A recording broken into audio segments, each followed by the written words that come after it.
ناراض مت ہوئیے گا، ہمارے بہت سارے نمازی بھائی کہتے ہیں کہ صاحب الحمدللہ 40 سال سے نماز پڑھ رہا ہوں، لیکن ان سے نماز سن کر دیکھ لیں، نہ الحمد صحیح پڑھتے ہیں نہ اس کے ساتھ سورت صحیح پڑھتے ہیں، نمازوں کا ٹھکانہ ہی نہیں ہے۔ وجہ اس کی کیا ہے؟ ہم نے دیکھ دیکھ کے نماز سیکھی ہے، کسی عالم سے کتاب پڑھ کر نہیں سیکھی ہوتی۔ ہم مسجد میں آتے ہیں، ایک یوں تکبیر لگا، کہتے ہیں یہ بھی کوئی طریقہ ہوگا، ایک یہ بھی کوئی طریقہ ہوگا، ایک آئی یہ بھی ایک طریقہ۔ ہمارے بچے پریشان ہوتے ہیں کہ کیا، بعض بزرگ وضو کر رہے ہوتے ہیں، ہاتھ دھویا، پھر یہ وہ بچہ کہتا ہے یہ بھی کچھ ہے، ہاتھ دھونے کے بعد کرنا ہوگا۔ اب اسے پتہ نہیں یہ سنت ہے یا خلاف سنت۔ ہمارے نوجوان بعض اوقات نماز پڑھ رہے ہوتے ہیں، پف نکلی ہوئی، ٹوپی غائب۔ اب ٹوپی سے نماز پڑھنا مستحب ہے، اس کا انکار نہیں ہے، اور ہم ادب بھی اس کو کہتے ہیں، لیکن بغیر ٹوپی کے نماز پڑھنا نہ گناہ ہے نہ کوئی مکروہ تحریمی، زیادہ سے زیادہ آپ کہہ سکتے ہیں مکروہ تنزیہی، جو گناہ نہیں ہے نظر شرع میں لیکن اچھا بھی نہیں ہے یوں۔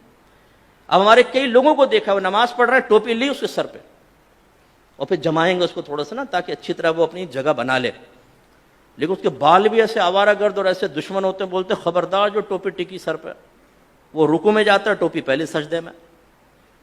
یہاں تک میں نے دیکھا ہے نوجوان سجدے میں گیا تو اس کو سجدے میں اس کے وہ جیسے نٹ کس رہے ہیں اس کے سر کے اوپر۔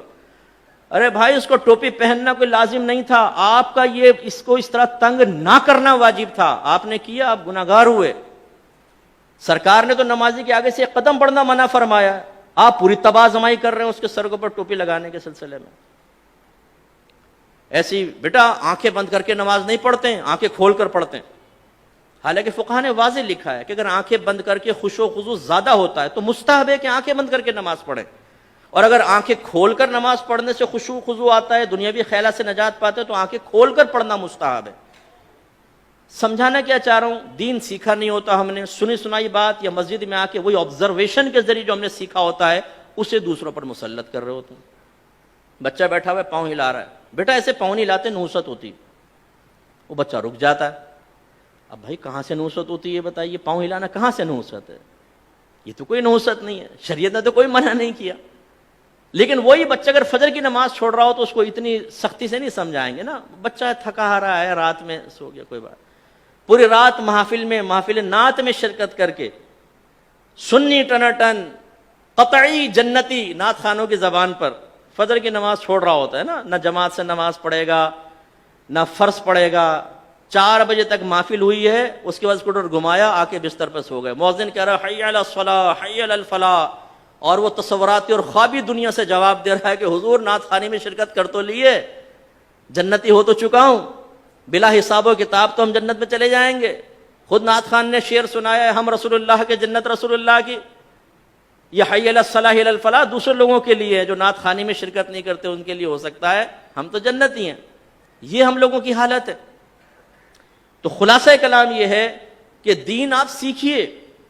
میں نے الحمدللہ بالغان کا بہت مدرسہ پڑھایا، نمازیں سنیں کوئی ٹھکانہ نہیں، سبحان رب الاعلی، التحیات، حالانکہ صحیح لفظ ہے التحیات، التحیات نہیں ہے۔ اسی طرح صحیح لفظ ہے رب اجعلنی، اور اکثر کیا پڑھیں گے ربی جعلنی، ربی جعلنی، غلط ہے۔ یہ اصل میں اجعل صیغہ امر کا، ربی کو با کو جیم سے ملائیں گے حمزہ وصلی گر جائے گا، رب اجعلنی، رب اجعلنی، لیکن ربی جعلنی۔ تو یہ کیوں ہوتا ہے؟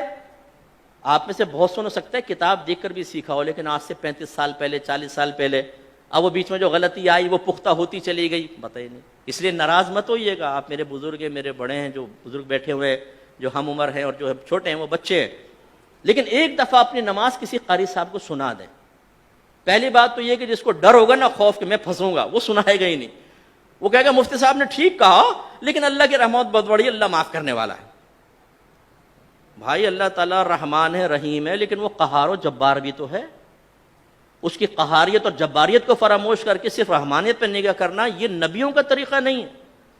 وہ وصف نبوت حاصل کرنے کے باوجود، صحابہ کرام وصف صحابیت حاصل کرنے کے باوجود ڈرتے رہے اپنے رب سے، وہ رحمت کا یقین بھی رکھتے تھے اور اللہ کے عذاب سے بھی خوف زدہ رہتے تھے۔ یہ ایک مومن کی شان ہے، تو سیکھیے۔